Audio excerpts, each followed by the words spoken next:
Good day, my co-learners. How are you today? I hope you're okay. Today, we will take a new lesson for your new learnings and for you to understand, if in case you want to clarify some important points. The topic is all about the figures of speech. Are you ready? I guess you're ready now. Okay, let's start. Here are some common types of figures of speech and its meaning, keywords, and examples. Number 1 is simile. A simile is a phrase and an indirect association that uses the words like or as to describe someone or something by comparing it with someone or something else that is similar. Don't forget our two keywords here, the word like and as, so that we will not make a mistake during examination. It is comparing someone or something else that is similar. Get it? I hope you get it. Example number 1. Annalisa is like a flower. Who is like a flower? It's Annalisa. Annalisa here is compared as flower, or her beauty is similar to flower. Another example. Aliana Zane was as brave as a lion in the jungle. Who was as brave as a lion here? It's Aliana Zane. She was as brave as a lion in the jungle. She was similarly compared to a brave lion in the jungle. Last example. I am so tired, I will sleep like a baby. Saying you will sleep like a baby means you will sleep deeply, but we don't know if that is how a baby will sleep. Some babies sleep well, and others sleep poorly. Number 2 is metaphor. Metaphor is a direct comparison that disregards the use of like or as. Don't forget our important keywords here. The word direct comparison and disregards. Disregard to what? Disregards the use of like or as. It disregard because it is a direct comparison, not an indirect comparison. Get it? Okay, let's have example. An example of a popular metaphor is time is money. The statement compares time and money, and it does not literally mean that the amount of time you have equals the money that you have. Instead, it means that time is a valuable resource, and it should be used effectively to earn money. Any time wasted means that a person loses the chance to make more money. Second example is this. Love is a battlefield. Love here is similarly compared to battlefield without using the word like or as, so therefore, it is a metaphor. Last example is this. My desk had a mountain of paperwork in it. There was no actual mountain, just a large amount of paper. Let's go to another type of figures of speech. Number 3 is hyperbole. Hyperbole is figurative use of language, also takes the form of extreme exaggeration. This very often expresses an impossibility or near impossibility. Our keyword here is exaggeration, an overstatement of the truth. Now let's have an example. Number 1. She literally was swimming in money. The person described did not actually swim through a pool of currency, but merely had a lot of money. That is why it is hyperbole, because it is an exaggeration. Next example is, I would die for you. The sentence does not necessarily mean that one person is literally willing to die for the other, but it used to exaggerate the amount of love that one person has for another person. Death is only used to show the extent of affection. You get it now? I hope you get it to recognize this kind of figurative language. Let's have another examples. I have told you a million times to wash the dishes. The afternoon is so bright that the sun would have to wear sunglasses. So that's how we use exaggeration sentences. Next type of figurative language is oxymoron.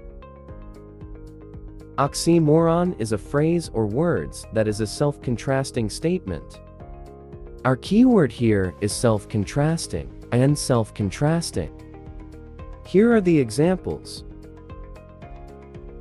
Big baby, open secret, passive-aggressive, original copy, alone together, deafening silence, clearly confused, living dead, and loud silence. So that is what it means for oxymoron. Next type of figures of speech is irony. Irony is the contrast between what was expected and what actually happened. So it is like watching a movie of what an audience thinks should happen versus what actually happened on that movie. Now, have an examples. No smoking sign during a cigarette break. This is my brilliant son who failed out of school. She's a great singer who sing like a crow. Our last example is this, the blind leading the blind. So that's for the irony. Other type is personification. Personification is the attribution of human characteristics to non-living objects or giving human attributes to an inanimate object, animal, idea, etc. Our key phrase is attribution of human characteristics to non-living objects. Do you get it? Let's have an example to solidify our understanding. Number 1 is this. The sun greeted me when I woke up in the morning. The sun is a non-human object, but has been given human characteristics since greetings can only be performed by living creatures. So that is why it is called personification. Similar example of this is the sun is looking down on me. Next example is this. April is the cruelest month of the year. The car brakes screamed all through the journey. The wind was howling all night.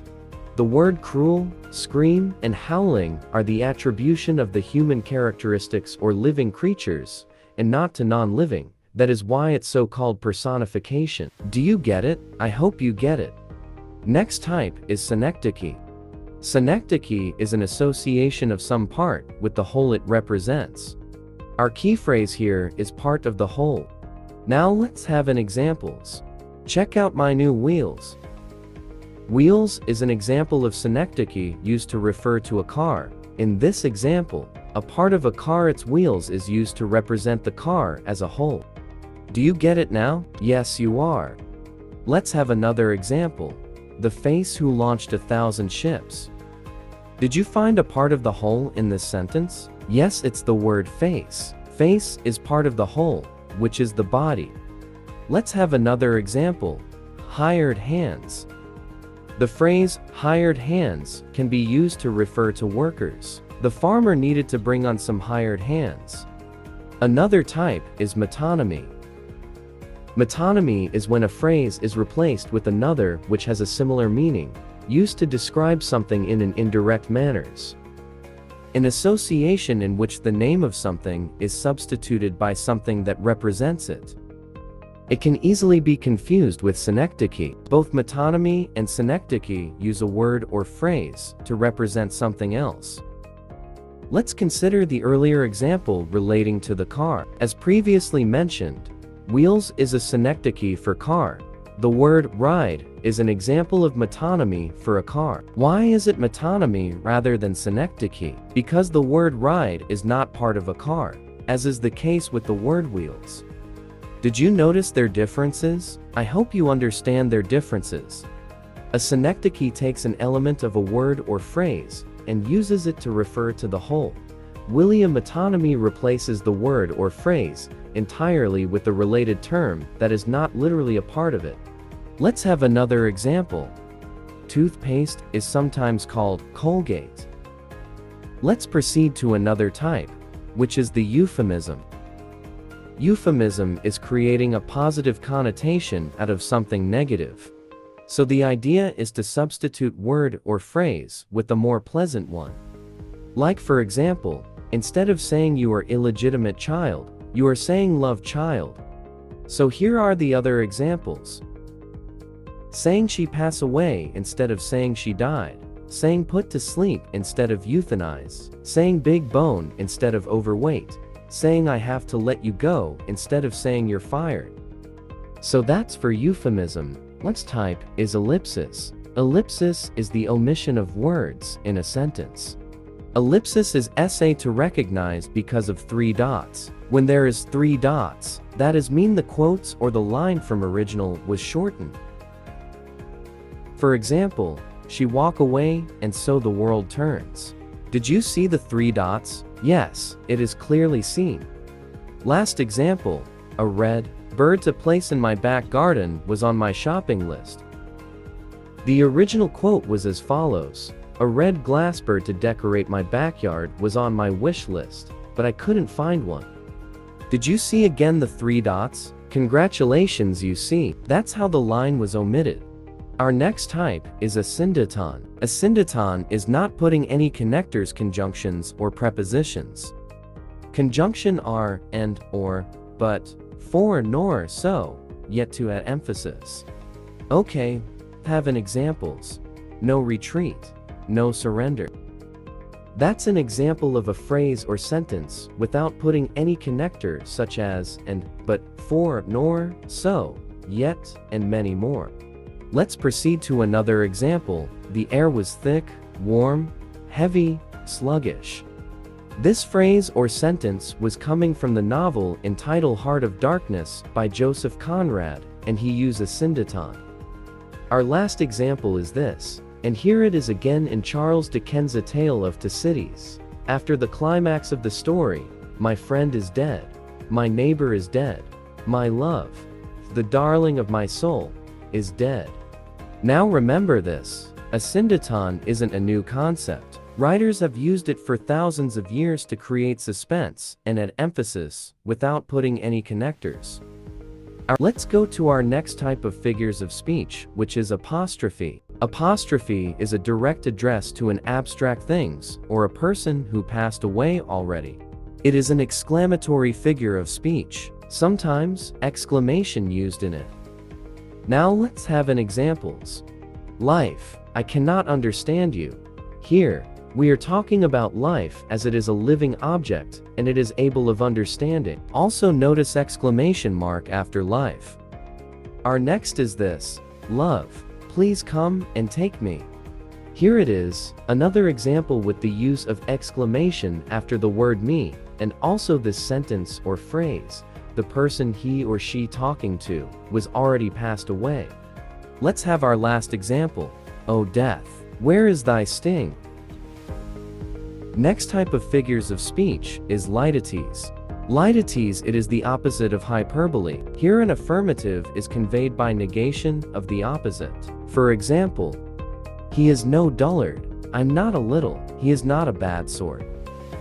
Here's what to remember, if the phrase are exaggeration or overstatement, that is hyperbole, so if the statement is opposite to this, simply it is lightities. Next,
circumlocution. God bless my co-learners. Stay safe and be positive always.